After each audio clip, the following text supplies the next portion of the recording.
मुझे बस चाहिए अपनी ड्रेस। मेरे फियांसे ने हमारी शादी के 2 दिन पहले मुझे धोखा दिया था, वो भी मेरी दोस्त के साथ जिसने मेरी ड्रेस पहनी थी। पर अभी तो बुरे सपने की शुरुआत ही हुई थी। मेरा नाम है सूजन और ये है मेरी लव स्टोरी। मैंने कहा था मैं तुम्हारी ड्रेस खुद लेकर आऊंगा, और ये तो बस गलती से हो गया। गलती से? तुम्हारी पैंट्स गलती से उतर गई और मेरी दोस्त गलती से तुम्हारे ऊपर गिर गई, है ना? जुबान संभाल कर।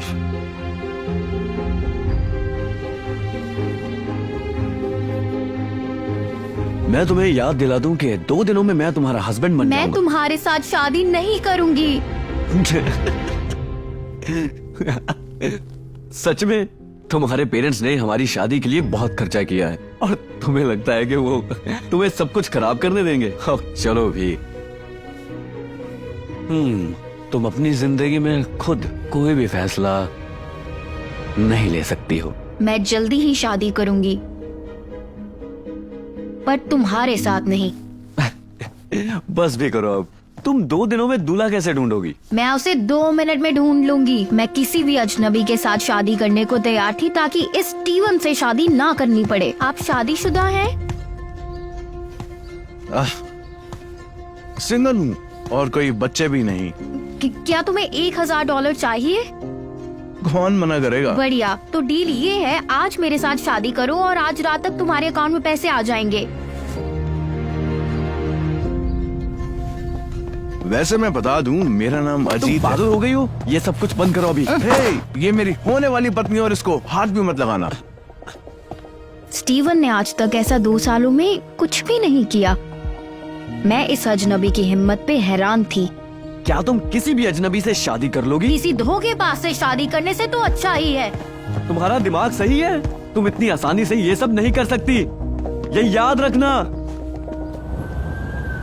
बस 2 प्लास्टिक रिंग्स और सिटी हॉल में 20 मिनट बिताने के बाद हम बन गए हस्बैंड और वाइफ। मुझे उम्मीद है कि इस शादी के कारण स्टीवन और मेरी शादी कैंसिल हो जाएगी, पर शायद ये मुमकिन नहीं था। अब हमें जल्दी अंदर जाना होगा क्योंकि अंदर कोई नहीं है। सुजन, मैं समझता हूँ कि तुम अपने फियांसे पर गुस्सा हो, पर मेरा मतलब तुम सुंदर हो, स्मार्ट हो और एक अच्छी लड़की हो। और तुम ये सब... नहीं अजीत, नहीं, तुम गलत समझ रहे हो। मैं बस चाहती थी कि सामान रखने में तुम मेरी मदद कर दो, फिर होटल चले जाना, ठीक है? ओह, हाँ। मुझे माफ करना। कोई बात नहीं।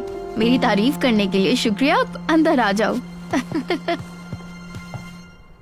वाह, तुम्हारा घर बहुत सुंदर है। मॉम, डैड, मैं आपको वो बता ये आदमी है जिससे ये शादी करने वाली है। ऐसा कुछ नहीं है, मैं शादी कर चुकी हूँ। क्या तुमने इससे शादी कर ली? ये शांत रहो। ये आदमी बहुत खतरनाक है। इसने मुझ पर सैलों के बाहर हमला किया और मेरा मुंह तोड़ने की कोशिश मैं की। ये फिर से भी कर सकता हूँ। चलो सारे शांत हो जाओ, ठीक है? बेटा, मैं तुम्हें ऐसा करने के लिए माफ कर दूंगा, पर तुम्हें ये शादी कैंसिल करनी होगी, ठीक है? और हम तुम्हें कुछ पैसे दे देंगे। डैड, उसने मुझे धोखा दिया था। और जो तुमने किया वो सही है क्या? हाँ? सुनो, तुम और स्टीवन कुछ भी करो, समझे? हमें इससे कोई लेना देना नहीं है, पर हम इस शादी को बिल्कुल भी कैंसिल नहीं करेंगे। समझ में आया? इनविटेशंस जा चुके हैं, मेहमान आने वाले हैं, सब कुछ तैयार है और पैसे भी दे दिए। आप इन पैसों का क्या करेंगे? आपने मेरी फीलिंग्स के बारे में सोचा?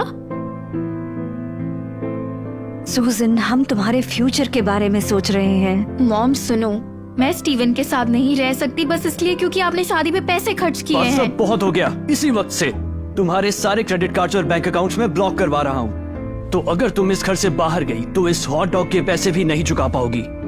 मुझे समझ नहीं आ रहा था कि मैं क्या करूं। मैं यहाँ नहीं रह सकती, पर अगर यहाँ से चली गई तो मैं कहाँ रहूंगी?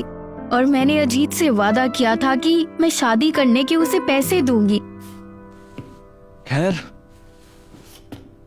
तुमने इसे डिवोर्स देने के बारे में सोच लिया? इसे कुछ पाने के लिए डिवोर्स देने की जरूरत नहीं।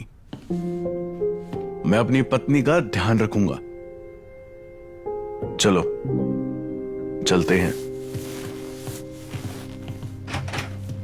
और आज की सुबह मैं वो ब्राइड बनने वाली थी जिसकी शादी पूरे शहर की सबसे शानदार शादी होती, पर अब मैं अकेली बैठी हूँ और मुझे ये भी नहीं पता कि मैं पूरी रात कहाँ बिताऊंगी। सुजन, तुमने जो भी किया बिल्कुल सही किया। मुझे पता है ये थोड़ा अजीब है, थोड़ा मुश्किल है, पर हमें कभी भी एक ही जगह रुकना नहीं चाहिए। Thank you.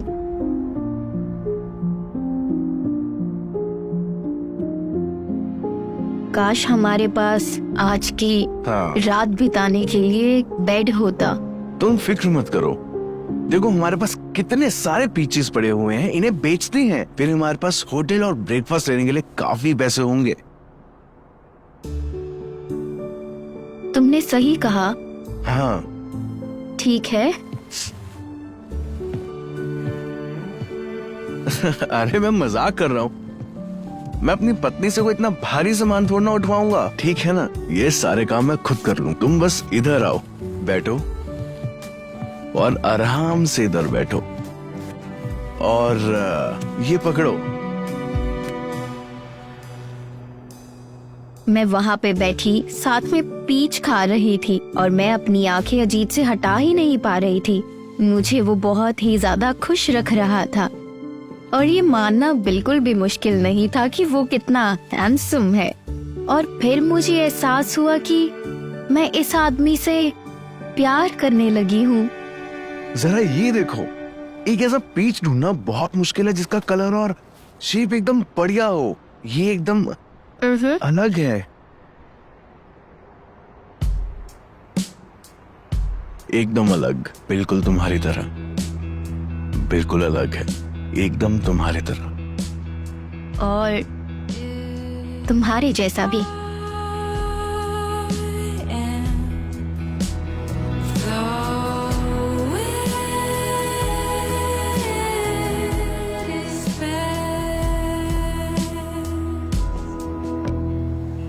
मुझे माफ करना, मुझे जाना होगा, मुझे क्या? अभी जाना होगा, बहुत जरूरी है, मैं बस अभी आया। पर कहाँ? काफी घंटे बीत गए पर अजीत वापस नहीं आया। मुझे पता था कि वो किसी काम से गया है, पर मुझे बहुत ही अकेला और अजीब लगने लगा। फिर एकदम से मुझे एक आवाज सुनाई दी। अभी का इंतजार कर रही हो? वो कहाँ गया? तुम यहाँ क्यों क्या आए वो हो? जमीन पर बॉक्स रखने वाला है ताकि तुम सो अगर सको? वो ऐसा करता भी है तो तुम्हें क्या दिक्कत है? बोलो। ठीक है। तुम उसका कब से इंतजार कर रही हो? मुझे ऐसा लगता है कि उसने अब तक तुम्हारे नाम पे लोन्स भी ले लिए होंगे। सुरन जान, हम दोनों एक साथ रहने के लिए बने हैं। और पूरी जिंदगी। क्या तुम अभी भी इस बेकार सी जगह पर रहना चाहती हो? बोलो, चलो भी। वो अभी वापस आ बस करो। जाएगा। वो कभी वापस नहीं आएगा। चलो घर चलते हैं।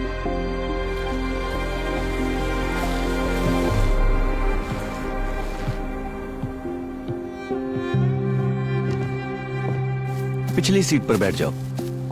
ये यहाँ क्या कर रही है? हम काम कर रहे थे, फालतू बातें छोड़ो और कार में बैठो।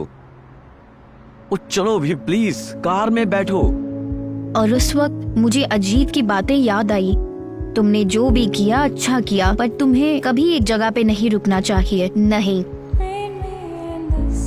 मैं तुम्हारे साथ कहीं नहीं बात जाऊंगी। हुआ। मेरी वाइफ को हाथ मत लगाओ। मुझे लगा तुम भाग गए। तुम कहाँ गए थे? तुम्हें शायद ये पसंद ना आए, मैं तुम्हारे लिए सबसे सुंदर रिंग लेने गया था।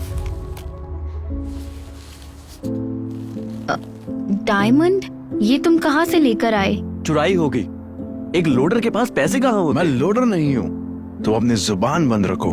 पर तुम उन क्रेट्स को लोड कर रहे थे। मैं इन्हें अपने रेस्टोरेंट के लिए लेकर जा रहा था। मैंने इन सुंदर पीचेस को देखा तो मेरे से रुका नहीं गया। मुझे अपने मेहमानों को स्वादिष्ट डेजर्ट खिलाना बहुत पसंद है। क्या?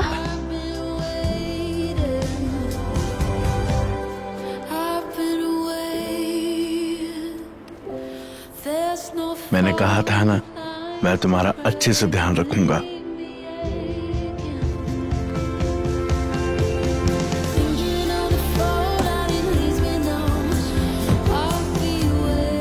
और उस वक्त मुझे एहसास हुआ कि बस सच्चे प्यार से ही तुम्हें सब कुछ मिल सकता है।